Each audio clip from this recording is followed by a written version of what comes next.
નમસ્કાર, સ્વાગત છે આપનું સીધું સંવાદમાં અને હું છું આપની સાથે જિજ્ઞાસા।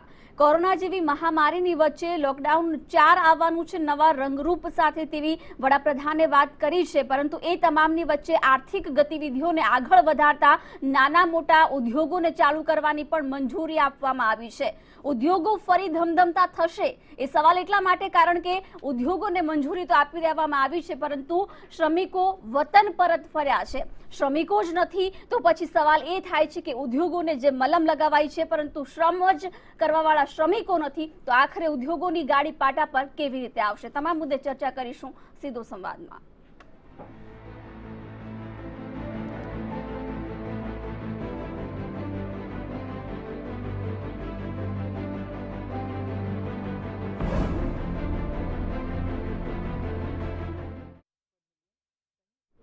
અને આજ મુદ્દે ચર્ચા કરવા માટે સ્ટુડિયોમાં गेस्ट પેનલ આપણી સાથે ઉપસ્થિત છે। ઉદ્યોગ સાહસિક ભાગવત પટેલ આપણી સાથે ઉપસ્થિત છે, સામાજિક કાર્યકર જયંત કથિરિયા ઉપસ્થિત છે અને અર્થશાસ્ત્રી ડોક્ટર ધીરેશ કુલશ્રેષ્ઠ પણ ઉપસ્થિત છે।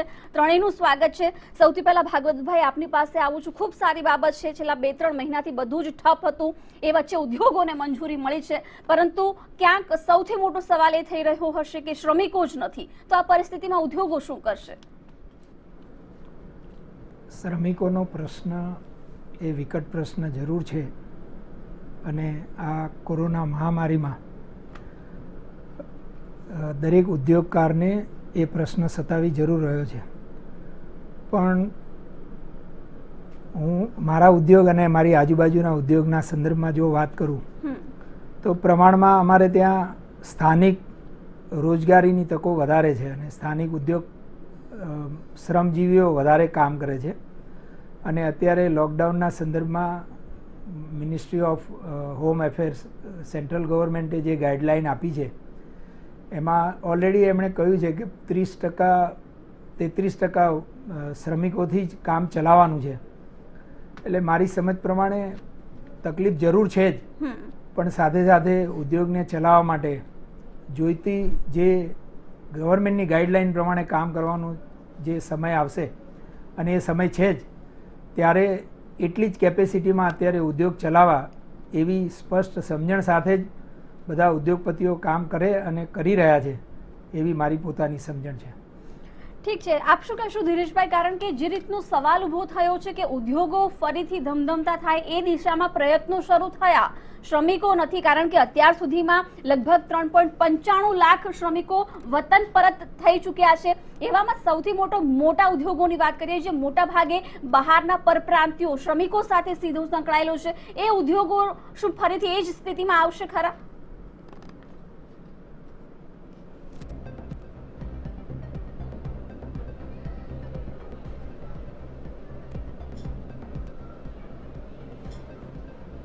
जी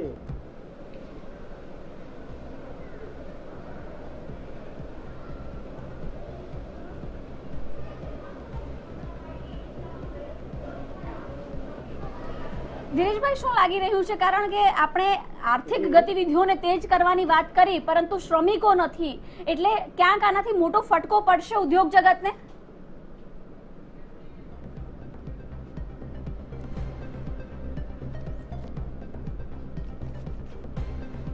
देखिए, मैं सबसे पहले तो मंतव्य टीवी को धन्यवाद देना चाहूँगा कि आपने बहुत ही मार्मिक और बहुत चिंतनीय विषय पर आप बात कर रहे हैं। और वर्तमान स्थितियों में ये देखा जा रहा है, अगर मैं गुजरात राज्य की बात करूं तो यहाँ पर जो उद्योग है, उद्योगों की तरफ से 45% जो है ना जीडीपी में सहयोग रहता है, 19% एग्रीकल्चर कृषि क्षेत्र में योगदान से रहता है और सर्विस सेक्टर्स में 36% रहता है। बट गुजरात राज्य में हम देख रहे हैं कि प्रवासी मजदूर रहने के लिए उनके लिए व्यवस्था ना हो पाने के कारण, हालांकि सरकार, गुजरात राज्य सरकार ने सबसे पहले 21 मार्च को ही अपनी तरफ से अपना परिपत्र दिया था इस संदर्भ में कि किसी भी तरीके से कोई भी उद्योग और कोई भी प्रवासी मजदूरों को अपने यहाँ से निकालेगा नहीं। लेकिन समस्या ये है कि हमारे यहाँ पर जो असंगठित क्षेत्र हैं इसमें जो है ना सबसे ज़्यादा समस्या अप्रवासी प्रवासी मजदूरों के प्रति आ रही है। और प्रवासी मजदूर 92 लाख से अधिक प्रवासी मजदूर अपने राज्य से मतलब गुजरात राज्य से पलायन कर रहे हैं। ये बड़ा ही दुखद और चिंतनीय विषय है। मैं आपके चैनल के माध्यम से मैं गुजरात सरकार से ये निवेदन करना चाहूँगा कि जल्दी से जल्दी इस संदर्भ में कोई सार्थक प्रयास किया जाए जिससे कि इनको रोका जाए। ठीक है, अभी हमने कल देखा कि आत्मनिर्भर भारत के माध्यम से केंद्र सरकार ने काफ़ी योजनाओं का योगदान दिया है। लगभग 20 लाख करोड़ के प्रावधान किया गया है। लेकिन आज जो मैंने देखा है कि नेशनल फूड सिक्योरिटी एक्ट के तहत केंद्र सरकार ने प्रतिमाह 5 किलो अनाज और 1 किलो चना प्रति परिवार देने के लिए दिया गया है। हालांकि ये विलंब हुआ है। मैं ये मानता हूँ, मैं एज ए अर्थशास्त्री यहाँ पर कहना चाहूंगा आपके चैनल के माध्यम से આર્થિક પેકેજમાંથી ઉદ્યોગો માટે ઘણું બધું છે, એ ખૂબ સારી બાબત છે, પરંતુ તમામ મહાનગરો કે જ્યાં ઉદ્યોગો ધમધમે છે, ગુજરાતમાં શ્રમિકો જ વતન ગયા છે, તો પછી ઉદ્યોગોની શું હાલત થશે? કઈ રીતે બેઠા થશે?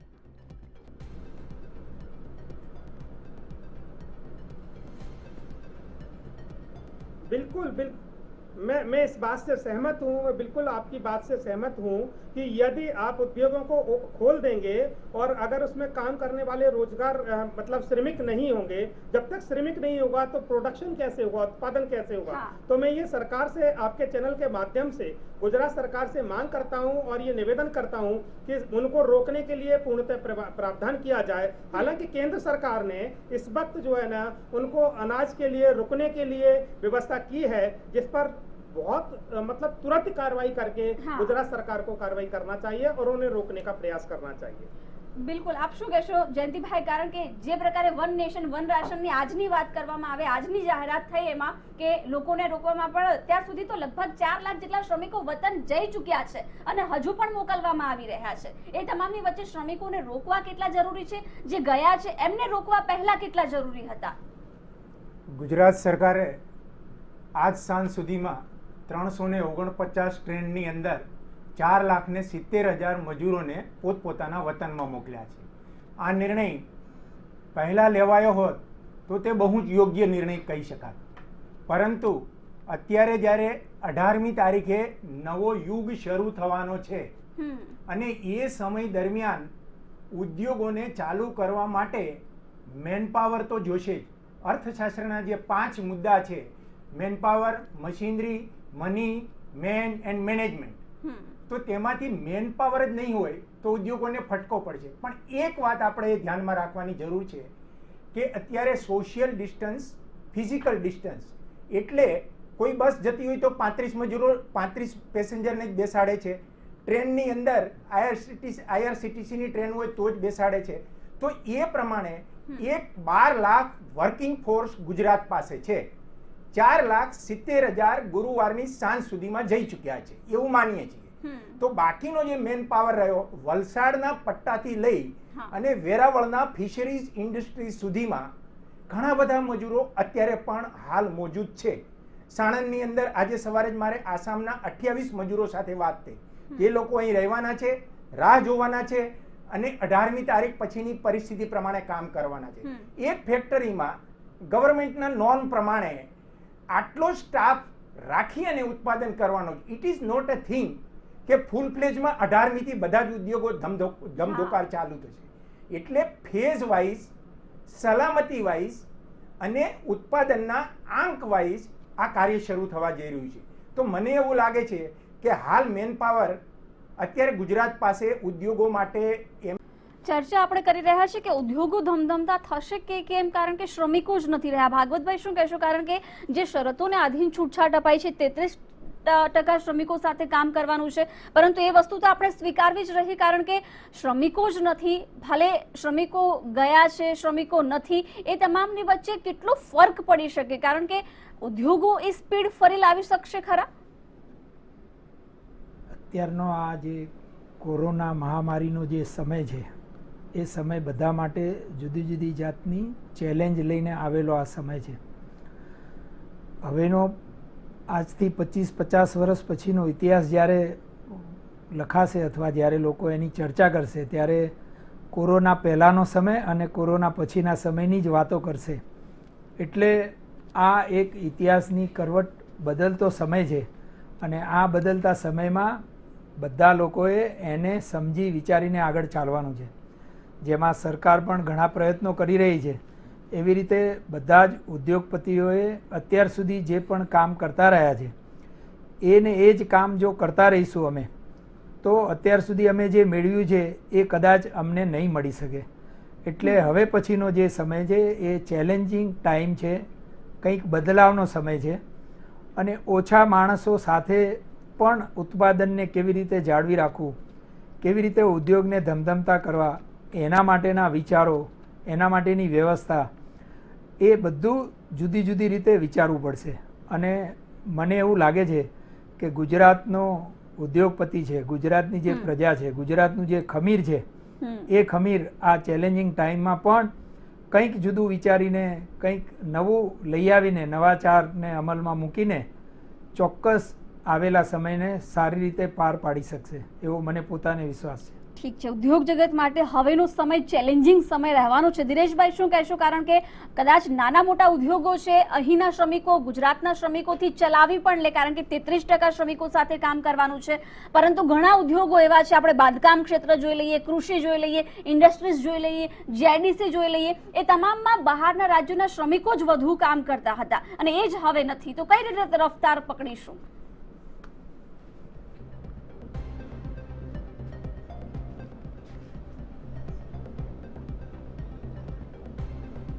जी देखिए, मैंने अपनी पहले वक्तव्य में भी कहा कि जो कोविड-19 का जो इम्पैक्ट है, जो प्रभाव है, ये बहुत ही खतरनाक है और ख़ास तौर पर उद्योगों पर है.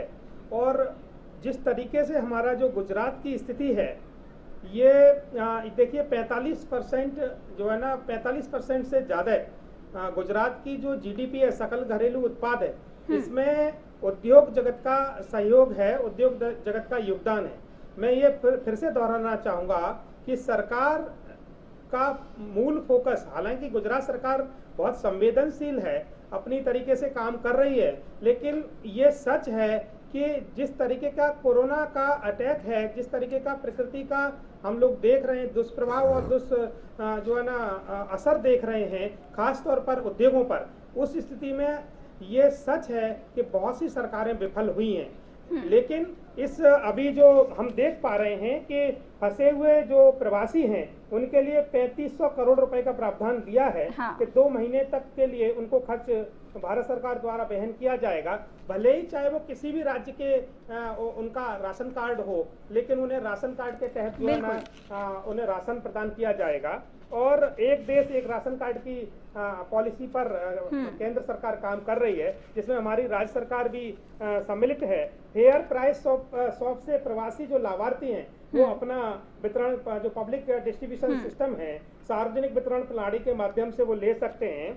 और ये जो उठाए गए कदम हैं, जिस तरीके से पीडीएस की 83% आबादी वाले 23 राज्यों में 67 करोड़ लाभार्थियों को अगस्त 2020 तक राष्ट्रीय पोर्टेबिलिटी द्वारा कवर किया जाएगा. मैं मानता हूं, मैं स्वीकार करता हूं एज ए अर्थशास्त्री, एक अर्थशास्त्री होने के नाते, कि इसका दुष्प्रभाव सिर्फ गुजरात सरकार या गुजरात के उद्योगों पे नहीं है, भारत के उद्योगों पे नहीं है. मैं ये दावे से कह सकता हूँ, और हम लोग ये देख रहे हैं रिपोर्ट्स के आधार पर, कि जो सबसे ज्यादा विकसित देश हैं, जैसे कि आज अमेरिका की बात करें, उसकी भी बहुत बुरी स्थिति हो रही है. और अगर मैं बात करूं इटली की, तो उसकी भी बहुत बुरी स्थिति हो रही है. तो हमें किस तरीके से प्रवासी मजदूरों को रोका जाए, उनको भोजन के लिए भोजन. हाँ, बिल्कुल बिल्कुल. આપણે જયંતભાઈ પાસે પણ જઈએ. જયંતભાઈ, વન નેશન વન રાશન અંતર્ગત ઘણી સારી આર્થિક પેકેજ અંતર્ગત જોગવાઈ કરવામાં આવી આજે, પરંતુ જે ગયા છે એમને નથી રોકી શકવાના, એ ક્યારે આવશે એ પણ નથી ખબર, પરંતુ જે અહીં છે એમને રોકવા કેટલા જરૂરી બની રહેશે? સરકાર પાસે બે પડકારો છે. હમણાં જ માનનીય નાયબ મુખ્યમંત્રીએ કહ્યું, એક સ્વાસ્થ્યનો પડકાર છે ને એક ઉદ્યોગનો પડકાર છે. ઉદ્યોગ અત્યારે બંધ પડ્યા છે આ લોકડાઉનના કારણે. હવે એને ચાલુ કરવાનો સમય આવ્યો છે. તો ક્યાંક ને ક્યાંકથી આ પરિસ્થિતિને આગળ તો લઈ જવી જ પડશે. આ એની શુભ શરૂઆત છે. અહીંયા જે મજૂરો રહ્યા છે એમને રોકવા માટે માલિક અને શ્રમિક બંને વચ્ચેની એક લિંક સરકારે ફૂડ સિક્યોરિટી એક્ટના એક્સટેન્શન પ્રોગ્રામના ભાગરૂપે આ બધી રાશનની ને બધી વ્યવસ્થા કરી છે. માની લો કે 4,70,000 મજૂરો ગયા છે શ્રમિકો, તેમને ત્યાં પણ આમદાની કમાવાનો પ્રશ્ન તો હર હંમેશ ડંખતો રહેવાનો જ. એમને જ્યારે ખબર પડશે કે હવે ગુજરાતની અંદર ઉદ્યોગો ધમધમતા થયા છે તો એ લોકો આપમેળે જ પાછા આવશે. નિરાશ અને નિરાશા એ ઉદ્યોગને ચાલુ કરવા માટેના પૂરક તત્વો નથી, પરંતુ એક મુદ્દા પરથી ઉદ્યોગ જગતને ગુજરાતનું ખમીર અને ગુજરાતનું જોમ ફરી વખત થોડા સમયની અંદર સપ્ટેમ્બર પછી આ સમય કદાચ ભૂતકાળ બનશે એવા તમામ સંકેતો છે. અને એ દૃષ્ટિકોણથી અહીંયા જે મજૂરો છે એમાં એક નવો પરિમાણ સ્થાપિત થવાનો છે. જો શ્રમિકોની અછત ગુજરાતની અંદર વર્તાશે તો તેમને સારું વેતન આપવા માટે માલિકો પ્રેરાશે, કારણ કે તેમને પોતાનો ઉદ્યોગ કોઈ પણ હિસાબે ચાલુ રાખવાનો છે. શરૂઆત 3 થી થશે, પરંતુ તેની ગતિ 9 પકડશે અને મૂળ સ્વરૂપની અંદર 12ના અંક ઉપર ઓક્ટોબર નવેમ્બરની અંદર આ ગુજરાતની ઇન્ડસ્ટ્રી, ગુજરાતનો ઉદ્યોગકાર ખંતપૂર્વક કામ કરશે એવો મારો વિશ્વાસ અને અભ્યાસ છે. ઠીક છે, ચલો આપણે અંદાજો લગાવી શકીએ કે થોડાક મહિનામાં આપણે આમાંથી પાર પડી જઈશું, પરંતુ ધીરેશભાઈ, જે પ્રકારે જે શ્રમિકો જતા રહ્યા છે એમને ખબર પડશે કે પાછા ઉદ્યોગો શરૂ થઈ ચૂક્યા છે ગુજરાતમાં, તો શું તેઓ વતન વાપસી અથવા ગુજરાતમાં કેટલા સમયમાં પાછા આવી શકે, અથવા એ માટે વ્યવસ્થા કરાશે ખરી હવે ટૂંક સમયમાં?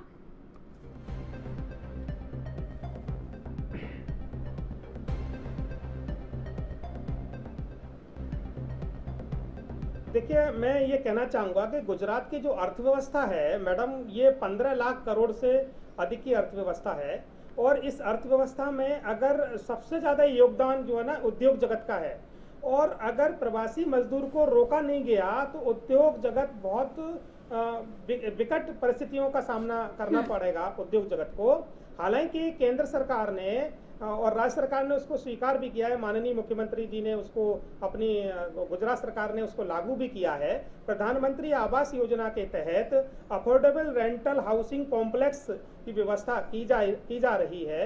उनको उन्हीं के जहाँ पर वो काम कर रहे हैं उनको अफोर्डेबल रेंटल हाउसिंग उपलब्ध कराया जाए, किफायती किराए पर मकान उन्हें दिया जाए. हालांकि ये चुनौती है. देखिए, बात राज्य सरकार अपने गुजरात सरकार की नहीं है. अगर हम देखें महाराष्ट्र सरकार की तो जाने की स्थिति है. अभी हम रेल की बात करें तो रेल और दूसरी सरकार के राज्यों के बीच में, गुजरात और अन्य राज्यों के बीच में समन्वय की कमी कहीं न कहीं दिख रही है. और ये दिख रहा है कि जो प्रवासी मजदूर है वो कहीं ना कहीं बहुत ज्यादा खाने की समस्या, रोजगार की समस्या, उसे लौटने की समस्या, अगर वो गांव में चला गया तो लौट के फिर वापस आने की समस्या, ये कई जो है ना मूलभूत समस्याएं हैं जिसका सामना गुजरात सरकार और अन्य भारत देश की अन्य सरकारें कर रही हैं. ये बिल्कुल सच है कि हर तरीके से प्रवासी मजदूरों को रोकने के लिए खासतौर पर गुजरात का एक अलग स्थान है. गुजरात अपनी पूरे भारत में जो है ना 3रा स्थान रखती है, और एक्सपोर्ट्स के मामले में हमारा जो है ना, अगर मैं एक डेटा के माध्यम से कहना चाहूँगा तो गुजरात 2रा स्थान है gas based thermal electricity generation में.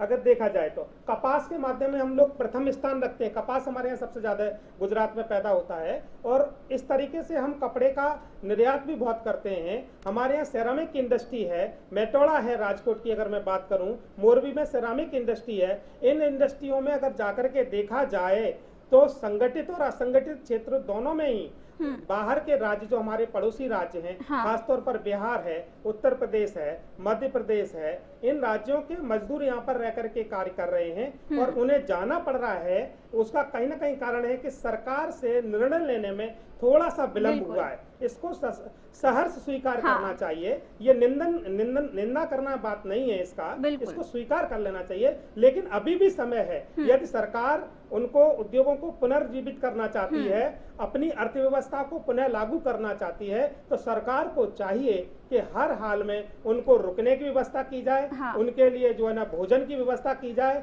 हालांकि NFSA जो हमारा है, नेशनल फूड सिक्योरिटी एक्ट के तहत अभी केंद्र सरकार ने ये कहा है कि उनके चाहे राशन कार्ड नहीं है फिर भी 2 महीने तक उनको भोजन की व्यवस्था की जाएगी। तो ये अच्छे कदम है, ये सराहनीय कदम है और गुजरात सरकार बिल्कुल एक संवेदनशील बिल्कुल, सरकार की बिल्कुल, तरह से हाँ। अपना ક્યાંક परिचय दे रही મોડું है, થયું लेकिन છે फिर भी નિર્ણय कुछ લેવામાં, खामियां પણ हैं हाँ। जिनमें सुधार की आवश्यकता है। बिल्कुल, मैं समय- आपके टीवी आप मंतव्य टीवी चैनल के माध्यम से ये निवेदन करना चाहूंगा कि इस पे બિલકુલ જી, સમય આપણી જી, પાસે છે ધીરેશભાઈ, બિલકુલ, હજુ કારણ કે બિલકુલ, હજુ પણ 4 લાખ જેટલા बहुत શ્રમિકો तुरंत ગયા છે कार्रवाई તો की ઘણા आवश्यकता હજુ है। છે। बिल्कुल, बहुत हाँ। जरूरी तरीके से आवश्यकता है। हाँ, हम देख बिल्कुल। पा रहे हैं બિલકુલ ભાગવતભાઈ પાસે પણ એકવાર સાંભળી લઈએ જવાબ। ભાગવતભાઈ, સરકારે બનતા પ્રયોગો કર્યા છે, પ્રયાસો કર્યા છે અને હજુ પણ સરકાર ઈચ્છી રહી છે जा કે रहे हैं तो उनको लौटने के लिए बहुत बड़ी समस्या હા है। હા, એ સમસ્યા તો આપણી સામે પડકારરૂપ રહેશે જ, પરંતુ જે છે એમના માટે વ્યવસ્થા સરકારે કરી રહી છે, એ જ રીતે ઉદ્યોગકારોએ પણ એમના શ્રમિકોને સાચવવા પડશે,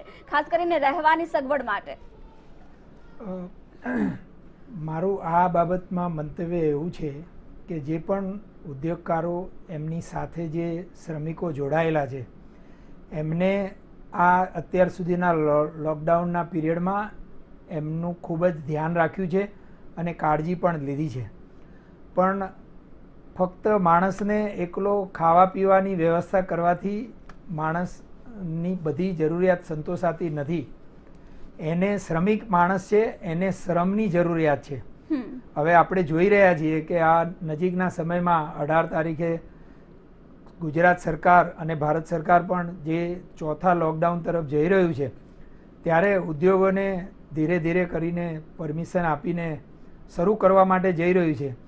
તો એ સમય એવો છે કે જ્યાં ઉદ્યોગનો જે શ્રમિક વર્ગ છે એને શ્રમ એ પણ એના જીવનનો એક ભાગ છે। માણસ ફક્ત ખાઈ પીને રહેશે તો એનાથી એ સંતુષ્ટ નહીં થાય, એને કામ જોઈશે।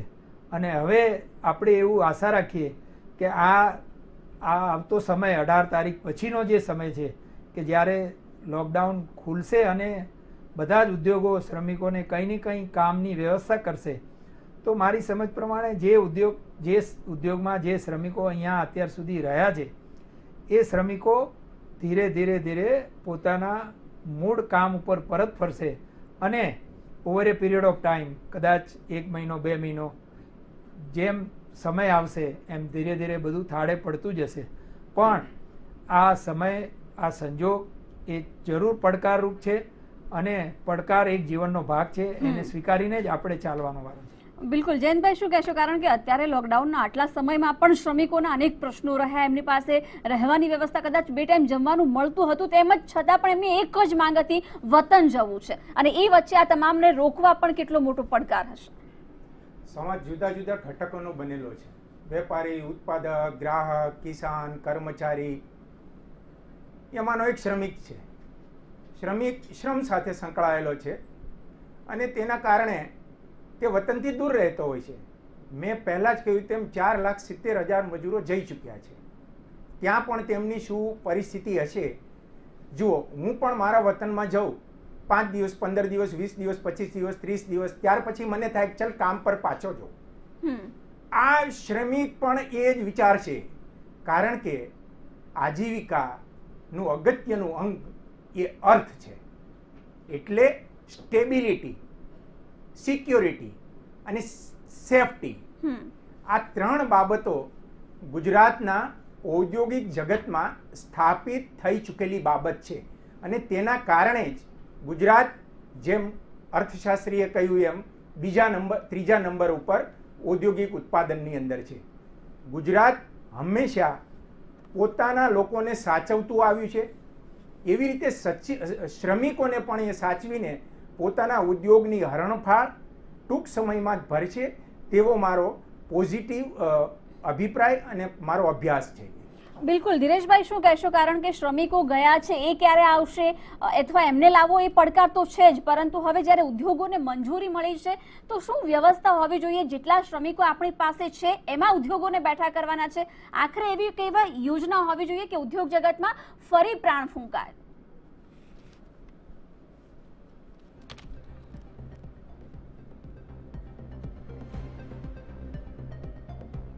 देखिए, मैं ये कहना चाहूँगा यहाँ पर, ये उल्लेख नहीं करना चाहूँगा कि 2016 में, हालांकि तब तक ये कोविड-19 नहीं था, लेकिन एक compensatory afforestation management and planning authority Campa CAMPA करके एक योजना थी, जिसके तहत 6000 करोड़ रुपए का प्रावधान था। उसका मतलब ये था कि इन फ्यूचर अगर भविष्य में मतलब फंड इकट्ठा किया गया था रोजगार के नए अवसर सृजन करने के लिए। तो अभी केंद्र सरकार का ये प्रावधान है कि जल्दी ही वो सभी राज्य सरकारों को उनकी जरूरत के हिसाब से उस मतलब जो है ना 6000 करोड़ का प्रावधान करेगी, जिससे नए रोजगार के साधन जो है ना उपलब्ध हो सकेंगे। मैं आपके चैनल के माध्यम से ये कहना चाहूँगा कि अभी हमने कल देखा, 2 दिन अभी वित्त मंत्री ने बोला है हमारे यहाँ केंद्र सरकार में, निर्मला सीतारमण जी ने, कि जिस तरीके से आत्मनिर्भर भारत की बात हम लोग कर रहे हैं, चुनौती को हम अवसर के रूप में कैसे परिवर्तित कर सकते हैं। अभी पूरी की पूरी अर्थव्यवस्था ग्रामीण अर्थव्यवस्था की ओर लौट चुकी है और माइक्रो स्मॉल मीडियम इंटरप्राइजेस पर जोर देने की आवश्यकता है। छोटे छोटे उद्योग जो असंगठित क्षेत्र के हैं उनको बढ़ाने की आवश्यकता है। देखिए, गुजरात एक अपने आप में विलक्षण उदाहरण है पूरी दुनिया में, भारत में तो है ही। किस बात के लिए? अमूल के लिए। अमूल यहाँ पे दूध के उत्पादन के लिए जाना जाता है और पूरे भारत में और पूरी दुनिया में उसका एक अपना स्थान है, अपना नाम है। तो इस तरीके से सेल्फ हेल्प ग्रुप के माध्यम से, स्व सहायता समूह के माध्यम से, जैसे हमारे यहाँ लिज्जत पापड़ एक उदाहरण मैं दे सकता हूँ आपको, हाल ही में ऐसे उदाहरणों के माध्यम से यहाँ पर छोटे छोटे उद्योगों को बढ़ावा दिया जाए और आगे चल के हर तरीके से जो स्थान हमारा उद्योग जगत में गुजरात का है वो बना रहे, ऐसी मैं शुभकामनाएं करता हूं। और मैं सरकार से अपील पुनः करना चाहूंगा कि जिस तरीके से इन योजनाओं को तुरंत लागू करके इन जो प्रवासी मजदूर हैं उन्हें रोका जाए, क्योंकि उनके खाने की समस्या बहुत बड़ी समस्या है। रोजगार तो उनको आप देंगे ही, चूंकि आप अगर जब उद्योग पुनर्जीवित कर रहे हैं, उन्हें दोबारा से चालू करने की बात कर रहे हैं, तो उन्हें रोजगार तो मिलेगा ही। हालांकि अभी हमारे यहाँ जो लेबर लॉ है उसमें भी परिवर्तन किया है कि 8 घंटे से 12 घंटे अब जो है अवधि कर दी जाएगी समय की। वो ठीक है, क्योंकि हमें सबको मिलके एक उन्नत भारत को बनाना है, एक उन्नत गुजरात को बनाना है, एक ताकतवर देश बन करके उभरना है, विश्व गुरु बन करके उभरना है, ऐसी मेरी कामना है। ये मेरा મંતવ્ય है। બિલકુલ, નાના નાના ઉદ્યોગોને પ્રોત્સાહન આપવાની વાત થઈ છે, ખૂબ સારી બાબત છે, પરંતુ જયંતભાઈ મોટા ઉદ્યોગોને પણ આપણે એ જ રીતે જોવા પડશે, કારણ કે આપણે એક ઉદાહરણ જ લઈ લઈએ, બાંધકામ ક્ષેત્રની વાત કરીએ, કોઈ એક પ્રોજેક્ટ 6 મહિનામાં પૂરો થવાનો હતો, હવે શ્રમિકો નથી એટલે એને પૂરો થવામાં કદાચ વર્ષ લાગી જાય, 2 વર્ષ પણ લાગી જાય, એટલે આ ઘણી બધી બાબતો ઘણી બધી મેટર પણ કરશે। ઉદ્યોગની અંદર બાંધકામ ક્ષેત્રની આખી ચેઇન ઇન્ટરડિપેન્ડન્ટ એટલે આંતરિક નિર્ભરતાથી ચાલી રહી હોય છે। વિશેષ રૂપે કોઈ પણ ઉદ્યોગની અંદર એક કરતાં વધારે બાબતો એકબીજા ઉપર આધારિત રાખતી હોય છે। દાખલા તરીકે બાંધકામ ક્ષેત્રનું ઉદાહરણ લઈએ તો તેની અંદર લગભગ 50થી વધારે એજન્સી કોઈ નાના પ્રોજેક્ટની અંદર કામ કરતી હોય છે। અત્યારે જે સમય આવ્યો છે એ પ્રોજેક્ટ જ આખો બંધ છે અને બધી જ એજન્સી સમજે છે કે અત્યારે પ્રોજેક્ટ બંધ છે, એટલે ઉદ્યોગ જ્યારે ચાલુ થશે ત્યારે તબક્કાવાર ચાલુ થશે અને એ તબક્કાવારની અંદર આર્થિક સંકળામણની જે સાંકળની કડીઓ તૂટી ગઈ છે તે ધીમે ધીમે ધીમે એક પછી એક સંધાવા માંડશે અને પૂરી સાંકળ બનશે। કોઈ પણ બાબત વિખરાઈ જવી એ એકદમ સ્વાભાવિક બની શકે, પરંતુ તે વિખરાયેલી બાબતોને ભેગી કરવી એક કઠિન કામ છે અને તેના માટે સરકારે MSME એન્ટરપ્રાઇઝીસની ઇન્ડસ્ટ્રીઝ સેક્ટર માટે 3 લાખ કરોડનું પેકેજ જાહેર કર્યું છે। આ અંતર્ગત જે લોન આપવાના છે, ગેરંટી નથી, 1 વર્ષ વ્યાજની તમને ફ્રી છે, 4 વર્ષની અંદર તમે પાછા આપી શકો છો, ઉદ્યોગ ચાલુ થશે। પરંતુ એ એકદમ દોડવાની ગતિની અંદર ચાલુ નહીં થાય। આપણે જાણીએ છીએ છેલ્લા 2.5 મહિનાથી સૌ કોઈનો લગભગ શ્વાસ થંભી ગયો છે, રસ્તાઓ સુમસામ છે, મોટા મોટા મોલો ઉપર મોટા મોટા તાળા નજરે આવે છે અને પ્રતિબંધ પ્રતિબંધ પ્રતિબંધ, આ સિવાય કંઈ દેખાતું નથી। હવે સમય બદલાવાની સૂર્યોદય પર છે। 18મી તારીખથી જે કંઈ બદલાવ આવશે, નવા પરિપ્રેક્ષ્યની અંદર નવી સુવિધાઓ સાથે અથવા તો નવી અગવડતાઓ સાથે ઉદ્યોગકાર, શ્રમિક, સરકાર અને સમાજ શ્રેષ્ઠી સૌએ સાથે મળી અને હિત કોનું છે, હિત આ રાષ્ટ્રનું છે, હિત આ રાજ્યનું છે, એને ધ્યાનમાં રાખીને આ સાંકળ ફરી વખત સંધાશે અને ફરી વખત આ સૂર્યોદય થશે. એ પ્રમાણેનું વાતાવરણ સરકારની હાલની જાહેર કરેલી નીતિઓ પ્રમાણે દ્રશ્ય થઈ શકે છે. બિલકુલ, આપણે બધા જ અપેક્ષા રાખીએ કે આમાંથી ખૂબ જલ્દી બહાર નીકળીએ અને જે સ્થિતિ પહેલા હતી એમાં જ આપણે આગળ વધીએ. પરંતુ ધીરેશભાઈ, ક્યાંક ને ક્યાંક ફરક તો પડવાનો છે. બધા જ જો એવું વિચારશે ખૂબ ધીમી ગતિએ ધીમે ધીમે બધું જ ઠીક થઈ જશે. સરકાર જો જલ્દી પ્રયત્નો કરી રહી છે, એમએસએમઈ સેક્ટર માટે ખૂબ સરસ પેકેજ જાહેર કરાયું છે, લોન આપવામાં આવી રહી છે, તો ઉદ્યોગ જગતના પણ એટલા જ પ્રયાસો રહેશે કે એઓ પણ જલ્દી બેઠા થઈ જાય. પરંતુ શ્રમિકો નથી આપણી પાસે. એ એક મોટો પ્રશ્ન રહેવાનો છે. આનાથી કેટલો ફરક પડી શકે? શ્રમિકો હોત તો અને શ્રમિકો નથી તો?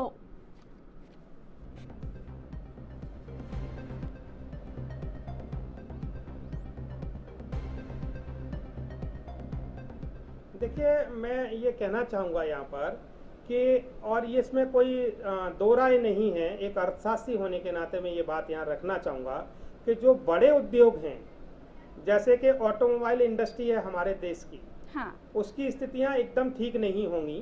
उसका कारण ये है कि जब इनकम नहीं होगी, रोजगार के अवसर नहीं होंगे और इनकम का अभाव होगा, तो डिमांड साइड, मांग की तरफ क्या होगा कि मांग बहुत कम हो जाएगी. और खास तौर पर जब मांग नहीं होगी तो उद्योगों में जो प्रोडक्शन अभी तक है, खास तौर पर जो हमारे यहाँ सेरामिक इंडस्ट्रीज की बात करूं तो, इंफ्रास्ट्रक्चर डेवलपमेंट की बात करूं तो, अगर मैं ऑटोमोबाइल इंडस्ट्री की बात करूं तो उनकी डिमांड साइड जो है ना बहुत कमजोर रहेगी.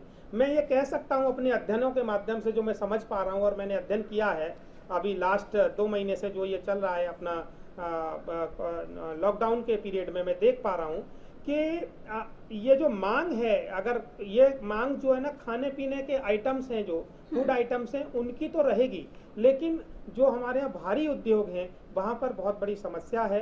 रोजगार भी लोगों के जाएंगे, इसमें कोई मानने में कोई मतलब संकोच नहीं करना चाहिए, लेकिन उन रोजगारों को हम कहाँ लगा सकते हैं? जैसे कि गुजरात सरकार का मैंने देखा है कि माननीय मुख्यमंत्री जी ने, विजय रूपानी जी ने 8 मई 2020 को ये कहा हाल ही में कि उन कंपनियों का गुजरात सरकार स्वागत करेगी जो वर्तमान में अमेरिका, चीन और अन्य देशों में कार्य कर रहे हैं और गुजरात में शिफ्ट होना चाहती हैं. इस संदर्भ में गुजरात सरकार स्वयं जो अन्य देशों के भारतीय दूतावासों के साथ समन्वय स्थापित कर रही है, जिस तरीके से यहाँ पर वो अपने उद्योग लगा करके नए रोजगार के अवसर ढूंढे जाएं और नए तरीके से गुजरात को पुनः उद्योग क्षेत्र में स्थापित किया जाए और एक अर्थशक्ति बनाया जाए, भारत को अर्थशक्ति बनाया जाए. બિલકુલ, ભાગવતભાઈએ વાત કરી વૈકલ્પિક વ્યવસ્થાની કે આ રીતે પણ આપણે ગુજરાતમાં ફરી ધમધમતા ઉદ્યોગોને કરી શકીએ છીએ. ભાગવતભાઈ, આપનું શું મંતવ્ય છે? કારણ કે ખાસ કરીને જ્યાં સુધી ઉદ્યોગો ફરી ધમધમતા થવા, દરેક લોકોને રોજગારી મળે એવા પ્રયાસો આપણા સૌના રહેશે. એ તમામની વચ્ચે શું વ્યવસ્થા કેવા પ્રકારની હોવી જોઈએ? જિજ્ઞાસાબેન, આપણે જો ગુજરાતના સામાન્ય રીતનો જે સામાજિક માહોલ છે અને સમયનો જે તકાદો છે, એમાં સામાન્ય રીતે એવું દરેક વર્ષે જોવા મળે છે કે જે રૂરલ એરિયામાં જેટલા પણ ઉદ્યોગો છે એ દરેક ઉદ્યોગોમાં પર્ટિક્યુલરલી એપ્રિલ અને મે મહિનામાં લગ્નનો સમય હોય છે. એટલે ઘણા બધા ઉદ્યોગો દરેક વર્ષે એપ્રિલ મહિનો અને મે મહિનો એમનું ઉત્પાદન 20%, 30%, 40% સુધીનું ઓછું થઈ જ જતું હોય છે. આ સર્વસામાન્ય દરેક વર્ષનો અનુભવ છે. ફોર્ચ્યુનેટલી અનફોર્ચ્યુનેટલી આપણે એવું ગણી શકીએ કે આ વખતે આ કોરોનાની મહામારી પણ આપણને થોડું ઘણું માર્ચના અંતમાં અને આ આખો એપ્રિલ મહિનો આપણને તકલીફમાં મૂકી ગયું છે. એટલે અંગત રીતે મારું એવું માનવું છે કે કદાચ આ કોરોનાની મહામારીને કારણે બહુ વધારે પડતું નુકસાન અને બહુ વધારે ઉદ્યોગોને તકલીફ નહીં પડી જાય. હવે પછીનો જે સમય છે, જે નવું લોકડાઉન ખુલ્યા પછી કેટલા ઝડપથી આપણે એની ઉપર પાછા આવીએ છીએ અને કેટલું જલ્દી આપણે સારું કામ કરતા થઈ જઈએ છીએ. કારણ કે સામાન્ય સંજોગોમાં લગ્ન સમયમાં શ્રમિકો લગ્ન પૂરા થઈ જાય એટલે અઠવાડિયા 10 દિવસમાં કામ પર પરત ફરી જતા હતા, પણ અત્યારનો સમય થોડો વધારે તકલીફવાળો સમય દેખાઈ રહ્યો છે. ઉપરાંત મારે બીજી એક વાત એ પણ કરવી છે કે એટલીસ્ટ આ જે લોકડાઉનનો જે સમયગાળો હતો, જ્યારે તાળાબંધી હતી, ત્યારે ઘણા બધા ઉદ્યોગકાર મિત્રોએ આ સમયનો ઉપયોગ પોતાની સ્કિલ વધારે સારી કરવા માટેની, પોતાની આવડત સુધારવા માટેની, અમારા જેવી નાની નાની ઇન્ડસ્ટ્રીઝે શ્રમિકોને પણ આ સમયના ગાળામાં ટ્રેનિંગ આપીને તૈયાર કર્યા છે કે જેને કારણે કદાચ ઉત્પાદકતામાં થોડો વધારો કરીશું, કામને એવી રીતે આયોજન કરીશું કે કદાચ પહેલાં જે કામ 3 કલાકમાં કરતા હતા એ કામ કદાચ અત્યારે 2 કલાકમાં કરવા માટેના આયોજનનો વિચાર કરીશું. તો ચોક્કસ આ મહામારીમાંથી વધારે સારી રીતે બહાર જઈને આપણે ઘણું સારું કામ કરી શકીશું. ઉપરાંત ગવર્મેન્ટની તરફથી પણ જો આપણે વાત કરીએ તો ગવર્મેન્ટની જેટલી પણ એજન્સી છે, જેમ કે NPC છે, નેશનલ પ્રોડક્ટિવિટી કાઉન્સિલ છે, એવી જે સરકારી સંસ્થાઓ છે, એમણે પણ આ સમયગાળા દરમિયાન ઘણા બધા એવા કાર્યક્રમો ઓનલાઈન ચલાવ્યા છે કે જેને કારણે શ્રમિકોને, જેને કારણે ઉદ્યોગકારોને, જેને કારણે ઉદ્યોગોમાં જે સુપરવાઇઝર લોકો કામ કરી રહ્યા છે એ બધાની સ્કિલ અપગ્રેડેશનનો આ સમયનો ઉપયોગ કર્યો છે. તો મને એવું લાગે છે કે આ એક જાતનો વરદાન ગણીને, આ સમયને વરદાન તરીકે ઉપયોગ કરીને આમાંથી વધારે સારી રીતે, વધારે મજબૂત થઈને આપણે બહાર નીકળી અને ઉદ્યોગને હજુ હતા એના કરતાં વધારે અવસરને, આ જે મહામારી છે એને અવસરમાં પલટીને આપણે આગળ જઈશું. આવું ખમીરવંતું આપણી ગુજરાતની પ્રજા છે, ગુજરાતનું ખમીર છે, અને એ ખમીરમાં આપણે જરૂર પાર પડીશું એવો મને પૂર્ણ વિશ્વાસ છે. બિલકુલ, આફતને અવસરમાં પલટીશું આપણે. શ્રમિકો ગયા છે એનું આપણને દુઃખ પણ છે, નથી એનાથી ચોક્કસ ફરક પડશે જ, નહીં પડે એવું આપણે નહીં કહી શકીએ જયંતભાઈ, ફરક પડવાનો છે, પરંતુ હવે જે છે એમાં આપણે ચલાવવાનું છે. વતનથી ક્યારે પાછા આવશે એ આપણને નથી ખબર, અથવા સરકાર તરફથી કેવા પ્રયાસો રહે છે એ તો આપણને આગામી સમયમાં ખબર પડશે, પરંતુ હવે ઉદ્યોગો જ્યારે ધમધમી રહ્યા છે તો કઈ રીતનું આયોજન એમનું હોવું જોઈએ? મેનપાવર અગત્યની બાબત છે પૂરી ઇન્ડસ્ટ્રીની અંદર, અને મેનપાવરનું મેનેજમેન્ટ એ સૌથી વધારે અગત્યની બાબત છે. ઉદ્યોગકારો પોતાની પાસે અવેલેબલ રિસોર્સિસ છે તેનો ઓપ્ટિમમ યુટિલાઇઝ કરશે, જેવું હમણાં ભાઈએ કહ્યું, ભરતભાઈએ, કે આ પ્રમાણેનું આયોજન કરે અને સ્કિલ ડેવલપ કરે અને તેના આધાર ઉપર ઓપોર્ચ્યુનિટીઝ ઓફર કરે પોતાના એમ્પ્લોઈઝને, ઇનોવેટિવ આઈડિયાઝ જનરેટ કરાવડાવી અને ઉત્પાદનને કઈ રીતે વધુ સારી રીતે ગુણાત્મકતાના દૃષ્ટિકોણથી તે કામ કરી શકે તેના માટેનો દૃષ્ટિકોણ કેળવે. બીજી બાબત, ઉદ્યોગનું અસ્તિત્વ 2 બાબત ઉપર આધાર રાખે છે. ઉદ્યોગ જેના માટે છે તેની માંગ, અને બીજી બાબત તે માંગની ગુણવત્તા. આ બંને બાબતો તકરીબન ઉદ્યોગકારના હાથમાં છે, ગુણવત્તા તેના હાથમાં છે. થોડો નફો નીચા સ્તરે લઈ જઈને પ્રોડક્ટની ગુણવત્તા રાષ્ટ્રીય સ્તરે કે આંતરરાષ્ટ્રીય સ્તરે સ્પર્ધાત્મક રીતે ટકી શકે તેવું ગુજરાતની અંદર ખમીરવંતું જોમ છે. અને સૌથી છેલ્લે વાત, આ સમયના કાલખંડની અંદર જુદી જુદી પરિસ્થિતિઓ વચ્ચેથી પસાર થઈને બધાએ આગળ વધવાનું શીખી લીધું છે. ઓછા સંસાધનોની અંદર વધારે સુખથી, સામાજિક દૃષ્ટિકોણથી એક બિંદુ છે આત્મસંતોષ. with the available resources to get the optimum happiness. આ બાબતને સૌ કોઈએ શીખી લીધું છે, પોતપોતાની રીતે, પોતપોતાના સ્તરે શીખી લીધું છે. શ્રમિક તેનું અહીંથી જવું અને તેનું આ ઉદ્યોગની સાથે સંકળાયેલા રહેવું, એ પ્રશ્ન જેમ હમણાં કહ્યું તેમ વર્ષની અમુક મોસમની અંદર હંમેશા નડતો રહેવાનો.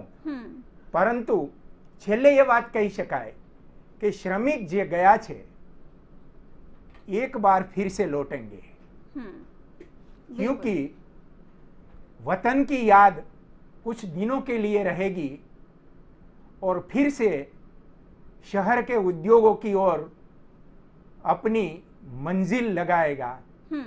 ऐसे दिन आएंगे हाँ कि जब यह कालखंड इतिहास बनेगा बिल्कुल और वर्तमान સુખદાયક लगेगा। બિલકુલ અપેક્ષા રાખી આશા રાખીએ કે ખૂબ જલ્દી આ શ્રમિકો પાછા આવી જાય। ધીરેશભાઈ શું કહેશો? આપ તો એક અર્થશાસ્ત્રી છો, કારણ કે જેમ બેરોજગારીનો પ્રશ્ન ઊભો થશે એમ ઉદ્યોગો ઉપર પણ ક્યાંક સંકટ તોળાઈ રહ્યું છે। શ્રમિકો સાથે સીધા જોડાયેલા ઉદ્યોગો એમને આ હાલમાં સંયમ રાખવાની જરૂર છે।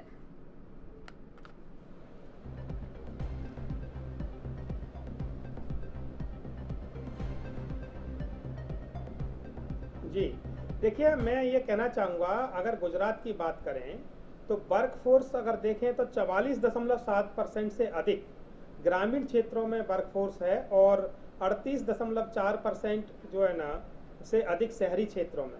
तो उद्योग जगत की बात करें तो ग्रामीण क्षेत्र हमारा जो है ना, खास तौर पे असंगठित क्षेत्र की बात कर रहा हूँ। गुजरात में असंगठित क्षेत्र में जो काम कर रहे हैं लेबर, उनके साथ बहुत ज़्यादा समस्या इस बात की है कि अगर वो छोड़ के जा रहे हैं तो उनको लौटने के लिए व्यवस्था बहुत आवश्यक है। दूसरी, शहरी और अर्ध शहरी और ग्रामीण क्षेत्रों में नौकरी के नए अवसर कैसे पैदा किए जाएं। हाँ। मैं मानता हूं, मैं आशा रखता हूं और सकारात्मक सोच के साथ जिस तरीके से सरकारें, राज्य सरकार और हमारी केंद्र सरकार संवेदनशीलता दिखा रही है, खास तौर पर उद्योगों को पुनर्स्थापित करने के लिए, रोजगार के नए अवसर सृजन करने के लिए, मैं मानता हूं कि उसमें समय लगेगा, लेकिन हम लोग इस काला जो अभी समय है, जो ब्लैक टाइम है, इससे उभर कर बाहर निकलेंगे और भारत एक बहुत मजबूत अर्थव्यवस्था के रूप में निकलेगा। आपने देखा है कि आत्मनिर्भर बनने के लिए हाँ। जो हमारे यहाँ पर जो स्वदेशी जो हमारे यहाँ उद्योग हैं और उनको बढ़ावा देने की आवश्यकता है। लेकिन अगर मान लो उद्योगों से अगर उत्पादन बढ़ भी जाता है तो मार्केट लिंकेज बहुत बड़ी बात होगी। अभी देखिए टूरिज्म इंडस्ट्री बिल्कुल एकदम, जैसे कच्छ की बात करूं अगर मैं, तो वो बिल्कुल एकदम डाउन चली गई है। पूरे भारत की, पूरी दुनिया की टूरिज्म इंडस्ट्री इस वक्त जो है ना धरातल पर आ गई है। हाँ। तो नए जो सृजन हैं, जो नए रोजगार के अवसर हैं, वो ग्रामीण अर्थव्यवस्था पर आधारित होंगे। नए जो सृजन हैं वो जो है ना मूलभूत तरीके से सेल्फ हेल्प ग्रुप के माध्यम से होंगे। नए जो रोजगार के अवसर हैं वो जो है ना रूरल इकोनॉमी बेस्ड होंगे, ये मेरा मानना है। બિલકુલ આપણે સકારાત્મક અભિગમ સાથે આગળ વધીએ। મજૂરો છે, શ્રમિકો છે, ખૂબ ટૂંકા સમયમાં પાછા ફરશે ગુજરાત એવી આશા રાખીએ। પરંતુ હાલમાં જેટલા શ્રમિકો છે એમની સાથે ખૂબ સારા અભિગમ સાથે, સારા પ્રયત્નોથી ઉદ્યોગ જગત ફરી ધમધમતો થાય એવી જ આશા। જયંતભાઈ, ધીરેશભાઈ અને ભાગવતભાઈ ત્રણેય ચર્ચામાં જોડાયા, ખૂબ ખૂબ આભાર। ધન્યવાદ। તો સીધો સંવાદમાં અત્યારે બસ આટલું જ। નવા એક વિષય સાથે ફરીથી મળીશું। નમસ્કાર।